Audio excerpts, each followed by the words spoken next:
Hi everyone, Sneemaster here. During the release of the MISC Starlancer Max for CitizenCon, CIG also showed two other concept variants which will release in the future, the TAC and BLD variants, so I'll cover these two in the video. I have a previous video on the Starlancer Max if you want to look it up. The TAC variant is a gunship and patrol vessel, while the BLD is a base building variant. They have the same shape as the Max with a few small differences. Like the Max, these are pretty large ships at 50 meters wide, 80 meters long, and 20 meters high. The TAC can carry up to 7 crew members, while we don't have info on the crew complement for the BLD, but probably 4 to 6 crew members.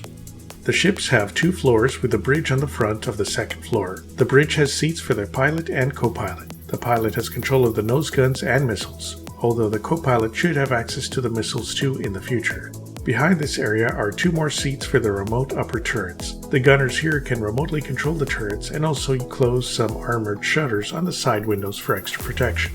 Behind the upper gunner room is the escape pod room with 4 escape pods. After this room is another smaller one with an elevator to the lower floor, as well as some component access and a ladder, in case the elevator stops working. After this room you have different rooms depending on the variant. The TAC variant has cramped living quarters with bunk beds and communal bathrooms. Behind the living quarters in the TAC is a hangar for snub ships and other small ships. The hangar doors open up on top of the ship, so snub ships will land and take off vertically. The TAC hangar was made with the Mirai Fury in mind, so it fits that ship best. We don't have any info on the upper floors of the BLD in this area. It is possible the BLD has similar living areas to the Max variant, with a large mess hall and break room, and then 4 individual bedrooms.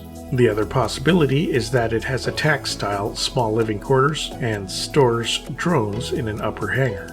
Of course, it could have some other setup altogether. In both variants, behind the section is the engineering room with access to components and the engineering computer. There should also be 2 elevators from here to the floor below. The bottom floor is the main utility area of the ship. The rear section of this floor has a cargo bay for 96 SU, as well as space for a ground vehicle up to the size of an Ursa rover. Or you can fit certain snub ships here, but it is a tight fit. You can put cargo in the vehicle bay where it won't be locked down, but the cargo could roll around. Ahead of the cargo bay is where the variants have more differences.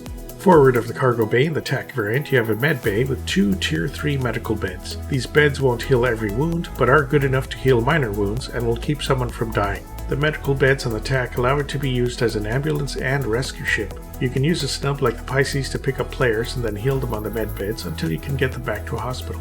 Forward from here we have the dropship section. There are 8 jump seats here with small size 1 manual turrets for ground deployment. There are separate doors for troops to drop from here. In front of this section is the lower gunnery room. There are 2 seats for gunners to control the lower turrets. For the BLD variant, the medbay dropship section and gunnery room is replaced with space for 16 SCU of cargo and a drone control room. This allows the drone controller to manipulate the drones to access raw materials in the cargo boxes and build things with it. On each side of this section are mechanical arms to deploy and grab drones from, plus a door on each side where each drone sits. In front of this middle section in both variants is the docking room. Here's a docking port on the port side, along with an elevator that reaches the ground and can go to the upper floor, as well as a ladder to the floor above. Finally, in front of this lower floor on both variants is an armory with suit lockers and gun storage. This allows the crew to suit up with undersuits and armor before stepping out the docking port or elevator. Both variants have 2 nose guns in the side of the nose with dual size 4 guns. These are pilot controlled. There are also 4 size 4 missile hardpoints with 4 size 3 missiles each. The missile launchers cannot be changed out, but you can change the missiles with other size 3 missiles. Both variants have 2 remote turrets on top of the ship with dual size 4 laser repeaters. These are controlled by the upper gunnery room. The TAC variant has 2 extra turrets on the bottom of the ship on either side with dual size 5 guns. These are manual turrets accessed by the lower gunnery room. The seats pull backwards into small tunnels and turn around to access the turrets. We don't have any info on speed of the ships, although hopefully the TAC is a little faster than the other Starlancers, or they won't be able to catch up to enemy ships. The Max variant, in comparison, is about 115 meters a second for SCM speed, and a nav speed of 950 meters a second max, so hopefully these other ships are a little faster, especially the TAC.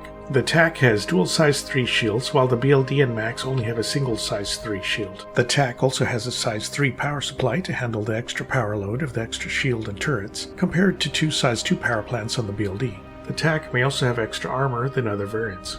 The variants all have a size 2 quantum drive with large quantum fuel tanks, allowing them to travel very far before refueling, although ships like the Constellation currently have larger fuel tanks than the Starlancer series does. Total cargo on the BLD is 128 SCU, while the TAC is 96 SCU. Both have quite a lot of crew stowage space as well, between crew quarters and the armory room. They can all carry various ground vehicles like the Ursa Rover, Tumbril Cyclone, Argo CSV variants, and smaller vehicles. The TAC is better for carrying snub ships with the hangar, but technically both can carry snub ships in the cargo bay. It couldn't hurt to carry an ATLS to load cargo in the ships too. The Starlancer TAC runs for $330 in store credit or $295 war bond, while the BLD doesn't have a price yet. Neither variant is flyable yet, but hopefully they both release this year in 2025. Starlancer TAC comes with a matte gray paint scheme with some red and yellow highlights, while the BLD is silver like the MAX with orange highlights and a gray underbelly. You can buy paints for the ships like the brown and gray Mojave paint and the yellow and blue Pacific paint, both only available for concierge members. There's also the white and gray Snowcap paint and the orange and gray Wildcat paint and the shiny blue Sapphire paint, although this last one was only available during the CitizenCon 2024 event, so I don't know if it'll be available later. The Starlancer TAC and BLD variants are a nice alternative to ships like the Constellation series. They tend to have nicer crew quarters and are more comfortable. They have a more finished interior than older ships, and it's easier to load vehicles and cargo into them. The Starlancer series do have drawbacks. They have a slow SCM speed, and the turrets are somewhat restricted in where they can aim. You won't be able to catch up to or escape from ships quickly in the Starlancer series, so you may need support craft to prevent ships from escaping or to cover your back. Maybe get a friend with a quantum dampener at least. The upper turrets also can't aim below the ship, and only the TAC has lower turrets to cover the bottom of the ship from attackers. You also need a crew to manage the guns, so the ships are risky to fly by yourself because you won't have turret coverage. The ships are also slow at turning, so you won't out-turn any fighters in it, so the turrets are even more important against small ships and fighters. Another issue is the TAC only has 4 escape pods listed in the escape pod room. With a crew of up to 7 plus extra ground troops, hopefully CIG includes more escape pods somewhere else so that they have a way to escape. We don't know the crew complement on the BLD, but if it has more than 4 crew members, they'll need more escape pods too. Finally, the rear cargo bay can hold snub ships, but it is a tight exit, so take it slow and take it off for landing. It's easy to damage your snub ships if you aren't careful. Thankfully, the TAC has a hangar for snubs, but the BLD doesn't.